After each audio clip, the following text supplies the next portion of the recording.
Hi எல்லோருக்கும் வணக்கம். Bigg Boss season 9 Tamil. So அந்த வீடியோவில் நம்ம என்னடா அது ப்ரொமோ 3 வரைக்கும் வந்துட்டு எல்லாரும் வந்து பிரவீன் காந்தி வீட்டுக்கே அனுப்பியாச்சு. ஆனாலும் இந்த கெமியையும் கனியையும் விஜய் டிவி வந்து எவ்வளோ தூரம் ப்ரொடெக்ட் பண்ணுறாங்க அப்படிங்கிறது இதன் மூலமாக நீங்கள் புரிஞ்சுப்பீங்க. ஏன்னா எவ்வளோ பெரிய தப்பு பண்ணியிருக்காங்க ரெண்டு பேரையும் பற்றி ஒரு வெங்காயம் வந்து இந்த எபிசோடில் டிஸ்கஸ் பண்ணப்படலை. அது ஏன் அப்படிங்கிறது தெரியல. ஸோ அதுதான் ரொம்ப வருத்தமான ஒரு விஷயம் அப்படிங்கிறது பார்க்க முடியுது. ஸோ அதை பற்றி இந்த வீடியோவில் பார்க்க போகிறோம். அடுத்து கலையரசன் அவர்களுடைய மனைவி வந்து பார்த்தீங்கன்னா ஒரு அதிரடியாக ஒரு வீடியோ வந்து வெளியிட்டிருக்காதீங்க. ஸோ கலையரசனை வெளியே அனுப்பிடுங்க அப்படின்ற மாதிரியான ஒரு பேட்டர்னில் ஒன்று அனுப்பியிருக்காங்க. ஸோ அதை பற்றி நம்ம வந்து டிஸ்கஸ் பண்ண போகிறோம். ஸோ டோட்டலாக வந்து 2 டாபிக். ஸோ வீடியோக்குள்ளே போகிறதுக்கு முன்னாடி சேனலுக்கு புதுசாக இருந்தீங்கன்னா கண்டிப்பாக சப்ஸ்கிரைப் பண்ணிக்கோங்க. வீடியோ மறக்காமல் ஒரு லைக் பண்ணிக்கோங்க. இப்போ நம்ம வீடியோக்குள்ளே கண்டிப்பாக போகலாம். ஸோ பிக் பாஸ் சீசன் 9 தமிழ் ஒரு லெவலுக்கு ஒரு ரேஞ்சு போக ஆரம்பிச்சிருச்சு. ஸோ அதில் குறிப்பாக வந்து பார்த்தீங்க அப்படின்னா நம்ம ஏற்கனவே சொன்ன மாதிரி நிறைய விஷயங்கள் ஒரு பக்கம் வந்து கனிக்கு ஆப்போசிட்டாக வந்து நிறையா பேர் கொந்தளிக்க ஆரம்பிச்சிட்டாங்க. அதாவது பார்வதியை இவன் ஸ்ட்ரைட்டாக எதுவும் கேட்க மாட்டாலாம், ஈன்னு பல்ல காட்டுவாலாம். ஆனால் பார்வதிக்கு பின்னாடி வந்து பார்த்தீங்கன்னா தூக்கி முதுகில் குத்துவாலாம் அப்படின்ற மாதிரி ஒரு கேம் வந்து ஆடிட்டு இருக்காங்க. இப்போ ரித்விகா கேம் வந்து வேறு, மூஞ்சுக்கு முன்னாடி பேசவே மாட்டாங்க. ஆனால் கமல் சார் கிட்ட நோட்ஸ் எடுத்து வந்து பேசுவாங்க. பட் அதை வந்து நிறைய பேர் கம்பேர் பண்ணிட்டு இருந்தீங்க ரித்விகா மாதிரி. அப்படிலாம் கிடையாது. கனி முன்னாடி வந்து ஜாலியாக பேசிட்டு பின்னாடி வந்து குத்துறது அப்படிங்கிறது ஒரு கேமே கிடையாது. அவங்க உப்பு போட்டது, பிரவீன்ராஜ் கூட தப்பு பண்ணது, இந்த மாதிரி ஏகப்பட்ட விஷயங்கள் இன்னைக்கு டிஸ்கஸ் பண்ணப்பட்டிருக்குன்னு சொல்கிறாங்க. ஆனால் கனியை ஸ்பெசிஃபிக்காக அடிக்கலையா, இந்த மாதிரிலாம் பண்ணக்கூடாது அப்படின்ற மாதிரி ஒரு வெங்காயமும் சொல்லல போல தெரியுது. அதனால் செம்ம காண்டில் இருக்கானுங்க மக்கள் அப்படிங்கிறது ஒரு பக்கம் வந்து நம்மளால் பார்க்க முடியுது. ஓகே, இது ஒன்று.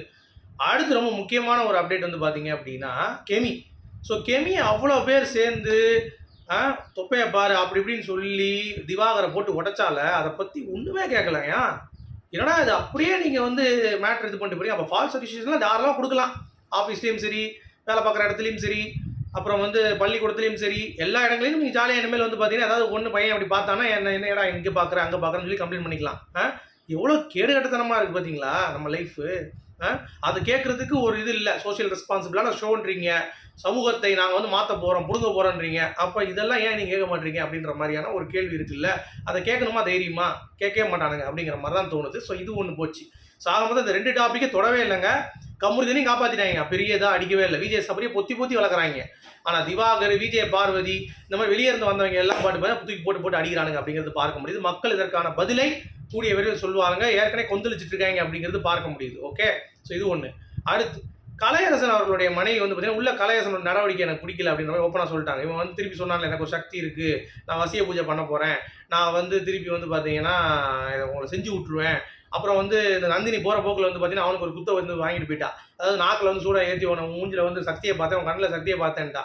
கலையரசன் வந்து பார்த்தீங்கன்னா நிறைய இடத்துல ஒய்ஃப் வந்து சப்போர்ட் பண்ணாமல் நான் என் பிள்ளைங்களுக்காக தான் வந்து இப்போ இருக்கேன், என் பிள்ளைங்க வந்து கஷ்டப்படக்கூடாது, அவங்களுக்கு வந்து அகோரி பிள்ளைன்னு சொல்லி பேர் வரக்கூடாது, மற்றபடி எனக்கு இன்னமும் திருநீர் போட்டு எனக்கு இதுதான் பண்ணணுன்ற மாதிரி சொல்லிட்டு இருந்தான். கரெக்டாக இப்போ வெளியே வந்து அவங்க மனைவி வந்து பார்த்தீங்கன்னா போட்டு கிளிக்கிறாங்க.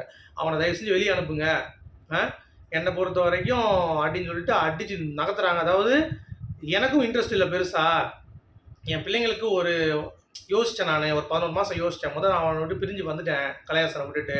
அதுக்கடுத்து நான் உட்காந்து யோசித்து பார்க்கும்போது சரி ஓகே பிள்ளைங்க இருக்காங்கன்னு சொல்லி தான் நான் வந்து திருப்பி பண்ணுறேன். ஆனால் அவர் பிக் பாஸ்குள்ளே போய் அவர் பண்ணுற சில விஷயங்கள் எனக்கு பிடிக்கவே இல்லை. திருப்பியும் அதே மாதிரி வந்து பார்த்தீங்கன்னா ஆரம்பிச்சிட்டான். ஸோ அதனால் எனக்கு வந்து பிடிக்கவே இல்லை. அதனால் வெளியே வந்தவனே நானும் கலையை உட்காந்து பேசுகிறோம். ஸோ அதை வந்து உண்மை கிடையாது. உண்மையிலேயே அவர் வந்து பார்த்தீங்கன்னா நிறைய விஷயங்கள் என்ன சொல்லியிருக்காரு. அது இப்போ நான் சொல்ல முடியாது. எந்த ஒரு யூடியூப் சேனலுக்கு நான் இன்டர்வியூ தர மாட்டேன். எல்லாமே என் சேனல் தான் நான் வந்து போட போகிறேன். அதனால் வெளியே வரட்டும். வெளியே வந்தவொடனே நான் வந்து என்னென்ன பண்ண முடியுமோ அதை நான் பண்ணிக்கிறேன் அப்படின்ற மாதிரி ஓப்பனாக வந்து பார்த்தீங்கன்னா போட்டு தாக்கிட்டு போயிட்டாங்க நம்ம கலையரசனுடைய மனைவி. ஸோ நான் ஏற்கனவே சொன்ன மாதிரி கலையரசன் அப்படின்றது உள்ளே வந்து டேஞ்சராக தான் இருக்கேன் அப்படிங்கிறது நம்ம சொல்லிட்டு தான் இருக்கோம். டேஞ்சரஸ் டெவில் அவன் பொறுத்த வரைக்கும். என்ன பண்ணுறான், என்ன திடீர்னு நல்லா பேசுகிறான், திடீர்னு ஹான்றான் அப்படின்ற மாதிரி. இன்னொரு பக்கம் அவர் வந்து பார்த்தீங்கன்னா நான் அருள் வாக்கு சொல்கிறவன் தான் அப்படின்றது இன்னமும் வந்து ஸ்டாண்டர்டாக தான் இருக்கான். ஓகேவா, எனக்கு வந்து உள்ள ஒரு இது இருக்குது, சக்தி இருக்குன்ற மாதிரி இன்னும் நம்பிட்டு தான் இருக்கான். ஸோ அதனால் அவங்க மனைவியும் வந்து பார்த்தீங்கன்னா ஒரு பீதியில் இருக்காங்க. இன்னொன்று, நான் பிள்ளைக்காக தான் இருக்கேன், எனக்கு வந்து வேறு யாரும் தேவையில்லைன்ற மாதிரிலாம் வந்து ஷோவில் சொல்லிட்டான். ஸோ அப்படி இருக்கும்போது அவங்க மனைவிக்கு அந்த கஷ்டம் இருக்க தான் செய்யும். அதில் எந்த ஒரு மாற்று கருத்தும் இல்லை. ஸோ வெளியே வாடா அப்படின்ற மாதிரி இந்த வடிவேல் வந்து குதிரையில் போயிட்டு திரும்பி வருவார் விஜய் அப்படி வெயிட் பண்ணிட்டு இருப்பாங்க. அந்த மாதிரி வந்து பார்த்தீங்கன்னா அவங்க ஃபேமிலியை வெயிட் பண்ணிட்டு இருக்காங்க அப்படிங்கிறது பார்க்க முடியுது. இருங்க சிஸ்டர், ஒரு 2-3 வாரம் தான் மேக்ஸிமம், அதுக்குள்ளேயே வந்துடுவாப்பில், ஏன்னா ஒன்றும் பண்ணுற மாட்டாப்பில் அப்படிங்கிறது தான். ஆனால் டைட்டில் வின்னர்னு சொல்லிட்டு போய் நந்தினி ஒரு பெரிய பிட்டை போட்டு வச்சுருக்காங்க. ஸோ அதனால் டைட்டில் வின்னர் ஆகிற அளவுக்கு தகுதி இருக்கானா, ஐநாள பேசியிருக்கேன், யுனெஸ்கோவில் பேசியிருக்கேன்றான். ஸோ மேபி வந்து பார்த்தீங்கன்னா இருக்கிறதுக்கான வாய்ப்பு இருக்குது அப்படின்றது தான். பட் கலையரசனுடைய மனைவி வந்து பார்த்தீங்கன்னா ரொம்ப அப்செட்டில் தான் இருக்காங்க. நான் திருப்பி ரீகன்சிடர் பண்ணணும், வெளியே வந்த பிறகு தான் பேசி முடிக்கணும்னு சொல்லிட்டாங்க. ஆனால் பாவி அப்படின்ற மாதிரி தான் இருந்தது. இந்த அகோரி வந்து வெளியே இருந்தே இருந்திருக்கலாம் போல, உள்ளே போய் அவன் வாயை கொடுக்குறேன்னு சொல்லிட்டு ரியாலிட்டியில் மாட்டிக்கிட்டான் அப்படிங்கிறது தான். இதுவும் சாமி பண்ணுறது தான். உள்ளே வச்சு இவன் தான் அப்படிங்கிறத காட்டணும்ல, அப்படி தான் கூட பண்ணுறான் நம்ம நினச்சிக்கலாம். ஸோ நீங்கள் எப்படி பார்க்குறீங்க அப்படிங்கிறத சொல்லுங்கள். மீண்டும் அடுத்த சந்திப்போம். அது வரைக்கும்